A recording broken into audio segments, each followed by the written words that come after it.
श्री गोगा महापुराण। पहला अध्याय। राजा गंगाराव का अप्सरा उर्वशी के साथ विवाह। कहते हैं कि 7वीं शताब्दी के आसपास भारतवर्ष में मरुभूमि को राजधानी राजस्थान प्रांत में सांभर के राजा गंगाराव चौहान राज्य करते थे। राजा बहुत ही सुंदर, हृष्ट पुष्ट शरीर, अस्त्र शस्त्र विद्या में निपुण, अचूक निशानेबाज थे। साथ ही परम दयालु, न्याय और शिकार खेलने के शौकीन थे। सेना भी काफी बड़ी थी और ईश्वर कृपा से खजाना भी भरपूर था। परंतु औलाद न होने के कारण राजा रानी बड़े दुखी रहते थे। ये राजपाट, धन दौलत किस काम आएगा। एक दिन राजा शिकार खेलता हुआ वन में दूर चला गया और राजा के साथी मंत्री अहिलकार आदि पीछे छूट जाने और प्यास लगने के कारण बेचैन हो गया। पानी कहाँ से मिले। राजा ने चारों तरफ नजर घुमाई तो सिवा वन और पेड़ पौधों के कुछ दिखाई न दिया। राजा गंगाराव ने निराश होकर ऊपर की तरफ निगाह उठकर कहा, हे प्रभु, तेरा ही आसरा है। इतना कहते ही राजा क्या देखता है कि बहुत सारे पक्षी एक जगह ही इकट्ठे आकाश में मंडरा रहे हैं। पक्षियों को उड़ता देखकर राजा गंगाराव को ढाढ़स बंधी कि जहां ये पक्षी मंडरा रहे हैं वहां पानी अवश्य होना चाहिए। ऐसा विचार मन में उठते ही राजा गंगाराव ने उसी तरफ अपना घोड़ा बढ़ा दिया और चंद घड़ियों में अपने लक्ष्य के पास जा पहुंचा। राजा गंगाराव क्या देखता है कि एक सुंदर सरोवर बना है। उसी के ऊपर पक्षी मंडरा रहे हैं और इंद्रलोक की 4 अप्सराएं एक से एक बढ़कर सुंदर, जिनके चेहरों की चमक चंद्रमा से बढ़ चढ़कर थी। जवानी में दीवानी एक दूसरे के मुंह पर छींटे मार रही हैं और हंसनी के समान हंस हंसकर दोहरी हो रही हैं। उनके कपड़े पास ही सरोवर के निकट धरे थे। राजा गंगाराव अप्सराओं को देखकर उनमें जो सबसे छोटी अप्सरा थी उस पर मोहित हो गया। अप्सराओं को अपने जाल में फांसने के लिए उसने विचारा किया, ये सब की सब सरोवर में स्नान कर रही हैं। अगर मैं इनके वस्त्रों का हरण कर लूं तो मेरी मनोकामना पूर्ण हो सकती है। राजा गंगाराव इस प्रकार अपनी मनोइच्छा पूर्ति का उपाय विचार कर बड़ा खुश हुआ और परमपिता परमेश्वर का ध्यान कर घोड़े को एक पेड़ से बांधकर उसे घास खाने में लगा दिया तथा स्वयं पेड़ों की आड़ लेकर धीरे धीरे सरकता हुआ सरोवर के निकट जा पहुंचा जहां पर अप्सराओं के वस्त्र रखे हुए थे। राजा गंगाराव ने अपना हाथ बढ़ाकर चारों अप्सराओं के वस्त्र उठा लिए। जैसे ही राजा गंगाराव ने अपनी पीठ मोड़ी, अप्सराओं की नजर राजा की बगल में दबे अपने वस्त्रों पर पड़ गई। ये देखकर उनकी नीचे की सांस नीचे और ऊपर की ऊपर रह गई। वह हंसी दिल लगी सब भूल गईं। उन्होंने अपना सारा जिस्म सरोवर के पानी में छिपा लिया, सिर्फ गर्दन पानी से बाहर रखकर गिड़गिड़ाती हुई प्रार्थना करने लगी। राजा गंगाराव से बड़ी अप्सरा जिसका नाम तिलोत्तमा था, दोनों हाथ जोड़कर बोली, हे राजन, हम चारों इंद्रलोक की अप्सराएं हैं और यहाँ सरोवर के ठंडे स्वच्छ जल में स्नान करने आई थीं। आप हम सब के वस्त्र ले जा रहे हो। आप विचारें कि हम बिना वस्त्रों के जल से बाहर किस प्रकार निकलेंगी और बिना वस्त्रों के किस प्रकार इंद्रलोक जाएंगी। हे राजन, हम अबलाओं की लाज आपके हाथ है। आप हमारे वस्त्र हमें तुरंत देने की दया करें। राजा गंगाराव बोले, बात तो तुम्हारी ठीक है। किसी ने क्या ठीक कहा है, बिना विचारे जो करे सो पीछे पछताए। काम बिगाड़े आपनो, जग में होत हंसाए। सोहे अप्सराओं की रानी, गिड़गिड़ाने से काम नहीं चलता। अगर गिड़गिड़ाने से ही काम बन जाता तो मैं भी अपनी मनोकामना पूरी कर लेता। वस्त्र हरण करने की जरूरत ही मुझे क्यों पड़ती। अच्छा, आप अपना नाम तो बताओ। बड़ी अप्सरा लजाती हुई बोली, हे राजन, मेरा नाम तिलोत्तमा है। बाकी तीनों अप्सराएं भी राजा गंगाराव बातें राजा गंगाराव से छिपी नहीं रहीं। अप्सरा के मुंह से तिलोत्तमा नाम सुनकर राजा गंगाराव बोले, तुम्हारी बोली बड़ी प्यारी है और तुम ही इन सब की रानी मालूम होती हो। मैंने सुना है कि इंद्रलोक की अप्सराएं नाचने गाने में बड़ी निपुण होती हैं। क्या ये बात ठीक है? बड़ी अप्सरा तिलोत्तमा बोली, पहले आप हमें हमारे वस्त्र देने की कृपा करें। हमें ठंड लग रही है। वस्त्र पहनने के बाद आपको गाना भी सुनवा दिया जाएगा। बड़ी अप्सरा तिलोत्तमा की बात सुनकर राजा गंगाराव बोले, इतनी अप्सराओं के बदले सिर्फ एक गाना? नहीं, हमें तुम चारों के कपड़े देकर एक गाना नहीं सुनना है। आपको हमारी बात नहीं माननी है तो हम भी आपकी बात क्यों मानने लगे? अगर तुम्हें अपने वस्त्र लेकर अपनी लाज बचानी होती और ठंड से बचना होता तो हमारी बात मानकर फैसला कर लेती। गाना क्या हमें नहीं आता? आप जैसा भी राग सुनना चाहें और जितनी तरह का, मैं तुम्हें सुना सकता हूँ। अच्छा, जब हमारा तुम्हारा कोई फैसला होता नजर नहीं आता तो मैं चलता हूँ। के खूबसूरत चेहरे को बातें राजा गंगाराव से छिपी नहीं रहीं। अप्सरा के मुंह से तिलोत्तमा नाम सुनकर राजा गंगाराव बोले, तुम्हारी बोली बड़ी प्यारी है और तुम ही इन सब की रानी मालूम होती हो। मैंने सुना है कि इंद्रलोक की अप्सराएं नाचने गाने में बड़ी निपुण होती हैं। क्या ये बात ठीक है? बड़ी अप्सरा तिलोत्तमा बोली, पहले आप हमें हमारे वस्त्र देने की कृपा करें। हमें ठंड लग रही है। वस्त्र पहनने के बाद आपको गाना भी सुनवा दिया जाएगा। बड़ी अप्सरा तिलोत्तमा की बात सुनकर राजा गंगाराव बोले, इतनी अप्सराओं के बदले सिर्फ एक गाना? नहीं, हमें तुम चारों के कपड़े देकर एक गाना नहीं सुनना है। आपको हमारी बात नहीं माननी है तो हम भी आपकी बात क्यों मानने लगे? अगर तुम्हें अपने वस्त्र लेकर अपनी लाज बचानी होती और ठंड से बचना होता तो हमारी बात मानकर फैसला कर लेती। गाना क्या हमें नहीं आता? आप जैसा भी राग सुनना चाहें और जितनी तरह का, मैं तुम्हें सुना सकता हूँ।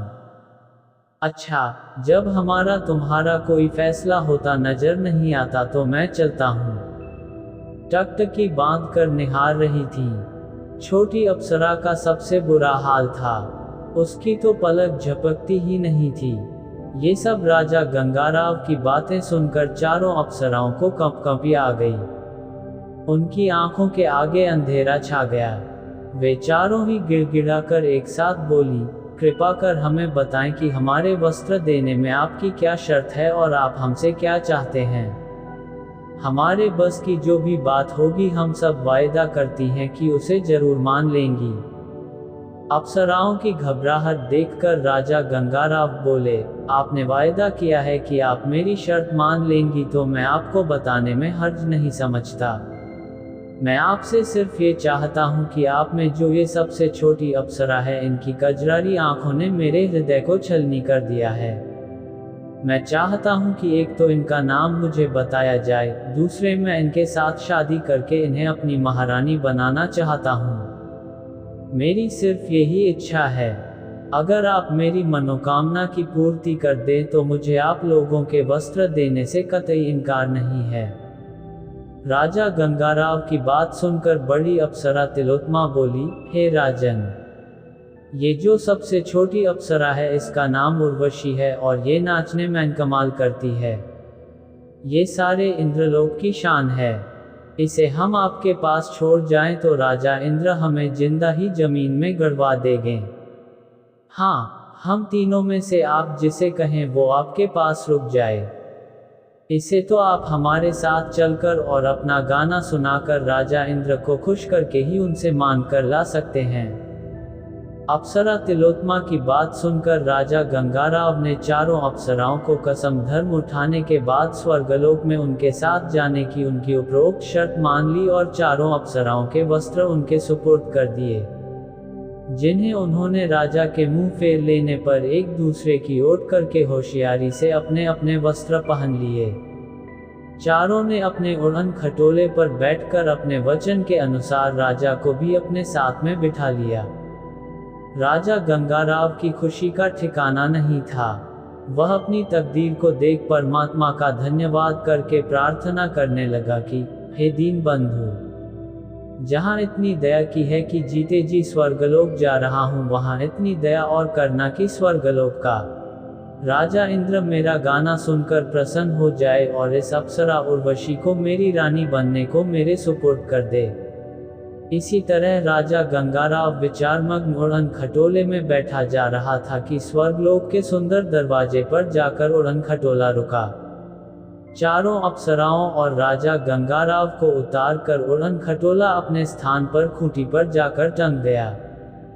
अप्सराओं ने राजा गंगाराव को गवैये का भेष बनवाकर और स्वयं चारों नाचने वाली का भेष बना श्रृंगार कर राजा इंद्र के सभा भवन के भीतर पहुंची। राजा इंद्र इन चारों को देखते ही बहुत प्रसन्न हुआ और नृत्य करने का आदेश दे दिया। चारों अप्सराओं ने भी राजा इंद्र की आज्ञा सुनते ही अपने जिस्म को लचका लचका कर नाचना शुरू कर दिया। चारों अप्सराएं ऐसी नाची कि सारी इंद्र सभा मोहित हो गई। कोई नाच देखने वाला यही अंदाज नहीं लगा पाया कि ये चारों अप्सराएं स्वर्गलोक की धरती पर नाच रही हैं या धरती के ऊपर अधर में। राजा गंगाराव ने भी गाने में कमाल ही कर दिया। उन्होंने अप्सराओं के नाच के अनुसार ही तराना गाया। राजा गंगाराव के सुरीले कंठ से तराने को सुनकर सारी इंद्र सभा मोहित हो गई। स्वर्गलोक में चारों तरफ से वाह वाह की आवाजें गूंजने लगी। जब नाच गाना बंद हो गया तब राजा इंद्र ने नाचने वालियों को इनाम देने के बाद गवैये को बुलाकर राजा गंगाराव से कहा, हम तुम्हारा गाना सुनकर बेहद खुश हुए। बोलो, तुम्हें क्या इनाम दिया जाए। स्वर्ग के राजा इंद्र के मुख से इनाम की बात सुनकर राजा गंगाराव बड़े प्रसन्न हुए और अपने दोनों हाथ जोड़कर बोले, आपको देवता की पदवी लोगों ने इसीलिए दे रखी है कि आप सारे संसार को खुशियां ही बांटते रहते हैं। हवा, पानी, धूप छाया आदि आप ही की दी हुई जीवन क्रियाएं हैं और आप देवताओं का दिया हुआ सब कुछ मेरे पास है। फिर भी आपके भरे भंडार से जब खाली हाथ कोई जाता ही नहीं तो मैं ही क्यों निराश जाऊंगा। आपने भरी सभा में मन इच्छा वस्तु मांगने की मुझे आज्ञा दी है। सो मेरी इच्छा है कि ये जो सबसे छोटी अप्सरा उर्वशी है इसने मेरा मन मोह लिया है, सो आप उर्वशी को मुझे देने की कृपा करें। मैं इन्हें महारानी के पद पर आसीन करूंगा। मैं बागर देश के सांभर प्रांत का राजा गंगाराव हूँ। राजा गंगाराव की बात सुनकर राजा इंद्र के पैरों तले की धरती हिल गई। उन्हें बेहद अफसोस हुआ कि इस राजस्थानी नरेश ने स्वर्ग की जो अपार शोभा है उसी उर्वशी को मांगा है। इस सुंदर राजा के साथ उर्वशी चली जाएगी तो रहेगी काफी सुखी, परंतु स्वर्गलोक की अनुपम शोभा, सुषमा और कला सभी यहाँ से चली जाएंगी। उर्वशी स्वर्गलोक का मधुमेह श्रृंगार है। उर्वशी के गाने को क्या भुलाया जा सकता है। राजा इंद्र सोच विचार में डूबा था कि उर्वशी व राजा गंगाराव की आंखें आपस में टकरा गई। एक दूसरे की मनोभावना एक दूसरे ने समझी। एक के हृदय को दूसरे ने पहचाना। मानव के लिए अप्सरा और अप्सरा के लिए मानव बेचैन बन गया। उर्वशी सोचने लगी, देवलोक को छोड़कर मानव लोक में रहना ही ठीक है। यहाँ सदा से भोग विलास की एक परंपरा है। यहाँ हर समय वासना का ही उन्माद छाया रहता है। इससे सच्चे आनंद का भान नहीं होता। बिना विरह वेदना को जाने संयोग की रस माधुरी एकदम फीकी है। उर्वशी स्वर्ग की एकरसता से ऊब गई थी। यह मृत्युलोक की विचित्रता का स्वाद चखना चाहती थी। राजा इंद्र ने सोच विचार करने के बाद जब अपनी नजर उर्वशी पर डाली तो उसके दिल की खुशी व दुख को बिल्कुल न समझ सका। फिर गंगाराव की तरफ आंख उठाकर देखा और राजा इंद्र बोला, राजा गंगाराव जी चौहान, हम अपने वचनबद्ध होने के कारण उर्वशी तो आपको भेंट में दे देंगे, परंतु आपको हमारी एक शर्त माननी पड़ेगी। वह शर्त यह है कि एक तो उर्वशी केवल घृत का ही आहार किया करेगी, दूसरे दोनों प्यारे मेष उसकी चारपाई के पास ही बंधे रहेंगे जिससे उनकी चोरी न होने पाए, और सबसे बड़ी शर्त यह है कि वह तुम्हें जब भी नग्न अवस्था में देख लेगी उसी क्षण वह रूपोश हो जाएगी। राजा गंगाराव ने बिना सोचे समझे राजा इंद्र की शर्तें मान ली। राजा गंगाराव तथा अप्सरा का स्वर्गलोक से गमन हुआ। राजा गंगाराव ने उसी सरोवर के निकट विमान से उतरकर अपने घोड़े को खोला जहां उसे बांध गए थे और गोदी में उठाकर उर्वशी को भी घोड़े की पीठ पर बिठा दिया। उसके बाद स्वयं उछलकर घोड़े पर सवार हो राजधानी की ओर चल दिए। इधर उर्वशी के जाते ही स्वर्गलोक अंधकार में डूब गया। बसंत आया परंतु लताओं ने उसका स्वागत नहीं किया। रसाल वृक्षों में मंजरी लगी परंतु कोई सरसता नहीं थी। कोयल बोलती थी पर उसके कंठ में कामिनियों को मोहने की योग्यता नहीं थी। गंधों से ये सब वीरांगी न देखी गई। वह मृत्यु लोक से उर्वशी के लौटाने का उपाय सोचने लगे। गंधों को विचार में छोड़ अब हम राजा गंगाराव व उर्वशी की तरफ आते हैं। दोनों हंसी खुशी में मग्न घोड़े की पीठ पर बातें करते अपनी राजधानी में इतनी जल्दी जा पहुंचे कि पता ही नहीं चला। जब वह राजमहल के दरवाजे पर घोड़े से उतरे तो उर्वशी ने देखा कि सोने के बने कंगूरों वाला राजमहल सूर्य की प्रभा से चमक रहा था, जिससे उर्वशी की आंखें चौंक गई। प्रत्येक स्थान सजावट से भरपूर था। प्रजाजन अपनी साम्राज्य अप्सरा उर्वशी को देखने उमड़ पड़े और राज परिवार उर्वशी के सत्कार के लिए अपनी आंखें बिछाने में पीछे नहीं था। आज इस सुहाने समय पर उर्वशी का भूतल पर आना स्वर्ण अवसर था। सारी नगरी में घर घर अप्सरा उर्वशी की ही चर्चा थी। राजा गंगाराव ने तुरंत ही कुल पुरोहित को बुलाकर अप्सरा उर्वशी से विधिपूर्वक विवाह किया और गाजे बाजे के साथ सारी नगरी को दान दिया और फकीरों के लिए खजाना खोलकर मोहरें अशर्फी बांटकर सबसे आशीष ली। अब राजा गंगाराव के दिन भी उर्वशी के साथ ऐशो आराम करते गुजरने लगे। उर्वशी अप्सरा से क्रमवार राजा को 3 राजकुमारों की प्राप्ति हुई, जिनके कारनामे अगले पृष्ठ पर आएंगे। काफी दिनों से स्वर्गलोक के गंधर्व उर्वशी को स्वर्गलोक में लाना चाहते थे। एक दिन मध्य रात्रि को मौका देखकर गंधर्व लोग एक मेष को चुराकर स्वर्ग में ले गए। उसकी करुण पुकार जब उर्वशी के कान में पड़ी तब वह रोने लगी। दूसरे मेष की आवाज सुनते ही वह अपने को अनाथ कहकर फूट फूट कर रोने लगी। उर्वशी का रोना सुनकर राजा उन्मत्त हो गया और अपनी नग्नता पर बिना ध्यान दिए वह गंधों के पीछे दौड़ा। वे सब तो इसी प्रतीक्षा में ही थे। राजा के दुर्भाग्य से अंधेरे में बिजली भी चमक उठी। राजा का नग्न शरीर उर्वशी के सामने प्रकट हो गया। उर्वशी उसी समय अंतर्ध्यान हो गई। राजा पागल हो उसे खोजने में ही मर गया और उसका कोई पता नहीं चला। उर्वशी ने जिन 3 राजकुमारों को जन्म दिया उनके नाम इंद्रक, चंद्रक, कलेंद्र थे। जब वे तीनों राजकुमार बड़े हो गए तब उन्होंने अपनी बहादुरी से अपनी वीरता को 4 चांद लगाए और अपने लिए बड़े बड़े नगर बसाए। राजकुमार इंद्र ने इंदौर नगर को बसाकर अपनी राजधानी कायम की और चंद्र ने भी अपने नाम से चंदावर उर्फ चंदेरी और कलेंद्र अपने पिता के यानी गंगाराव के ही राज्य के अधिकारी बने रहे। इनके पुत्र हुए कुंवर पाल सिंह। कुंवर पाल सिंह के उमर पाल सिंह यानी राजा उमर। उमर के पिता कुंवर पाल सिंह ने बागड़ देश पर चढ़ाई करके सांभर व ददरेवा जीतकर अपनी राजधानी बसाई। इसी लड़ाई में कुंवर पाल सिंह मारे गए, जिससे उमर पाल सिंह यानी उमर सिंह राजा बने।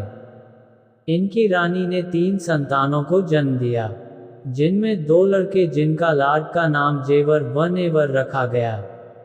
उनके असली नाम बड़े बेटे का जेवर सिंह, जोरावर सिंह और छोटे बेटे का नेवर सिंह तथा बेटी का नाम छबीलदे था। यूं तो राजस्थान प्रांत सदा से ही वीर भूमि रहा है। इसकी वीरता की दोस्तों की तो बात ही क्या, दुश्मनों ने भी प्रशंसा की है। श्री गोगा महापुराण प्रथम अध्याय समाप्त।